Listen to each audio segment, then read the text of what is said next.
অবশেষে বাংলাদেশের বাজারে চলে এলো রয়্যাল এনফিল্ড বাইক। প্রত্যেকটা বাইকারের কিন্তু একটা স্বপ্নের নাম ছিল রয়্যাল এনফিল্ড।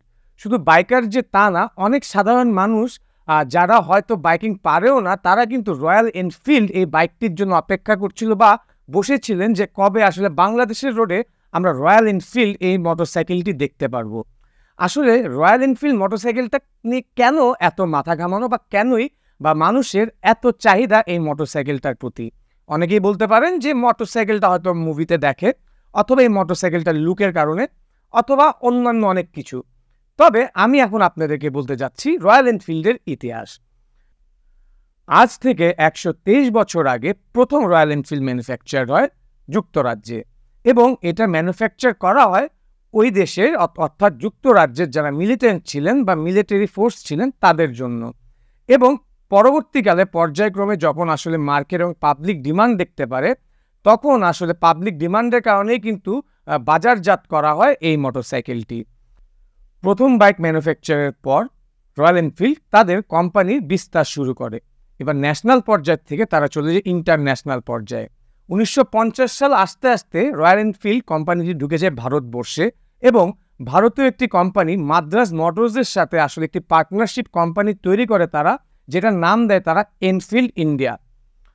মূলত প্রথমে এই কোম্পানিটি ইন্ডিয়ান যারা মিলিটেন্ট ছিলেন বা ইন্ডিয়ান মিলিটারি ছিলেন যারা, তাদের জন্য রয়্যাল এনফিল্ড বুলেট, যেটা হচ্ছে খুবই বহুল প্রচলিত এবং আলোচিত একটি মডেল, সেই মডেলটি লঞ্চ করে। এবং 1970 সাল আস্তে আস্তে কিন্তু যুক্তরাজ্যের যে ম্যানুফ্যাকচারিং হয় রয়্যাল এনফিল্ড, যেই কোর রয়্যাল এনফিল্ড, এই কোর রয়্যাল এনফিল্ডটা কিন্তু বন্ধ হয়ে যায় ম্যানুফ্যাকচার হওয়া। এবং ঠিক তখন থেকেই কিন্তু এই রয়্যাল এনফিল্ডের পুরো 100% বা পুরো ম্যানুফ্যাকচারিংই করা শুরু করে ভারত। এবং মাদ্রাজ মোটরসের কাছ থেকে কিন্তু এই ম্যানুফ্যাকচারিং রাইটসটি চলে যায় এইচআর মোটরসের কাছে। এবং এখন অবধি কিন্তু এইচআর মোটরসই রয়্যাল এনফিল্ড পুরো বিশ্বব্যাপী ম্যানুফ্যাকচার করে রপ্তানি করে থাকে। শুধু একটি দুটি দেশ না, 50টি, বিশ্বের 50টিরও বেশি দেশে কিন্তু এই রয়্যাল এনফিল্ড বাইকটি দেখা যায় এবং বিক্রি হচ্ছে। এখন চলে আসি আমরা যে এই রয়্যাল এনফিল্ড বাইক কিভাবে আমাদের বাংলাদেশে ঢুকলো বা বাংলাদেশে কিভাবে আসলো। আসলে এটা খুব বেশি একটা জটিল ব্যাপার না। ইফাদ মোটরস, যেটাকে আমরা সবাই কম বেশি চিনি, ইফাদ মোটরস আসলে রয়্যাল এনফিল্ডকে বাংলাদেশে নিয়ে আসে। এটার পিছু একটা ব্যাক স্টোরি আছে। প্রায় দুই দশক পর 2023 সালে তৎকালীন বাংলাদেশ সরকার 375 সিসি পর্যন্ত মোটরসাইকেল ম্যানুফ্যাকচারিংয়ের পারমিশন দেয়। বাট এই বাইকগুলো, যেগুলো 350-75 হবে, এই বাইকগুলো ম্যানুফ্যাকচার হতে হবে বাংলাদেশে, এবং পুরোটাই A to Z যা হবে বাংলাদেশে তৈরি হতে হবে। তবেই সে আসলে 350 বা 375 সিসির বাইক তারা লঞ্চ করতে পারবে অথবা বাংলাদেশের বাজারে ছাড়তে পারবে।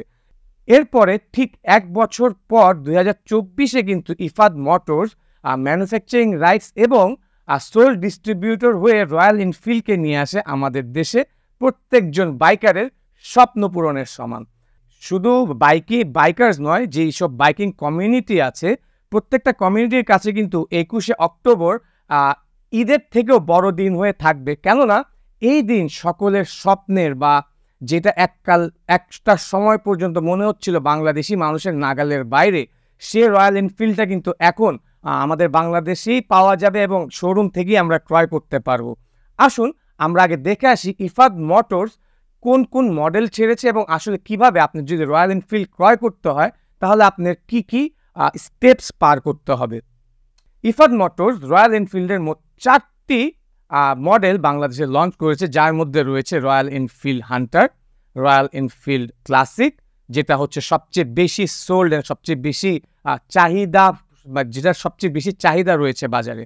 এবং এরপর রয়েছে রয়্যাল এনফিল্ড বুলেট, এবং এর সাথে কিন্তু ওরা একটি রয়্যাল এনফিল্ডের যে ট্যুরিং বাইক রয়্যাল এনফিল্ড মেটিওরটাও কিন্তু তারা আসলে এই 3টি বাইকের সাথে লঞ্চ করেছে।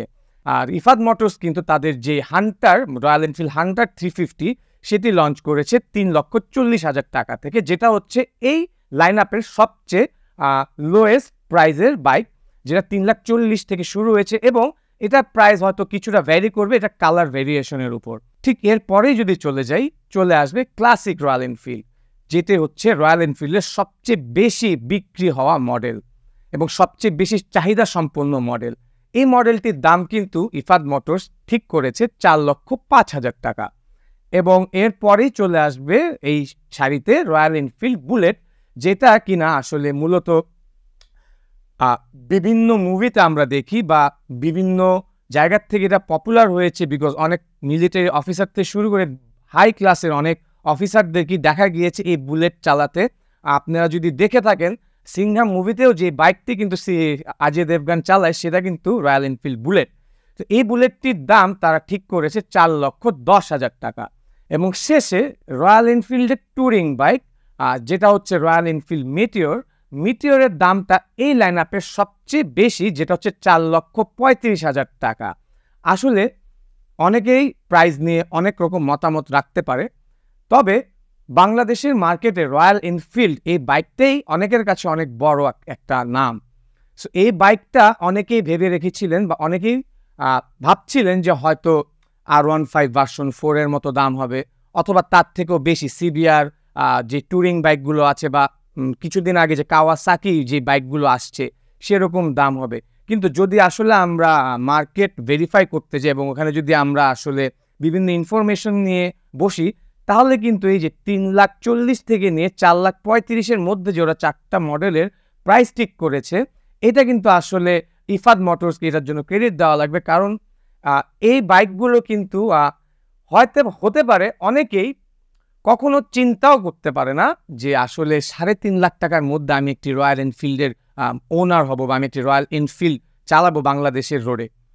সো এটার জন্য আসলে আমি থ্যাঙ্কস দিব ইফাদ মোটরসকে, যারা কি না আসলে মানুষের নাগালের মধ্যে বলতে যারা বাইকিং চালায় তাদের কিন্তু বাজেটটা আসলে এরকমই থাকে, যারা বাইক প্রেমী আসলে তো নাগালের মধ্যে বলতে সীমিত রেখেছে ওরা। ইয়ামাহা বা হন্ডার যে ফ্ল্যাগশিপ বাইক, সেই বাইকগুলোর মতো কিন্তু তারা 6-6.5 লাখ টাকা বা 5.5 লাখ টাকা অ্যান্ড আপওয়ার্ডস এরকম প্রাইসটি রাখেনি। এখন চলে যাই যে কিভাবে আপনি এই বাইকটি ক্রয় করবেন। এই প্রসেসটা খুবই সিম্পল।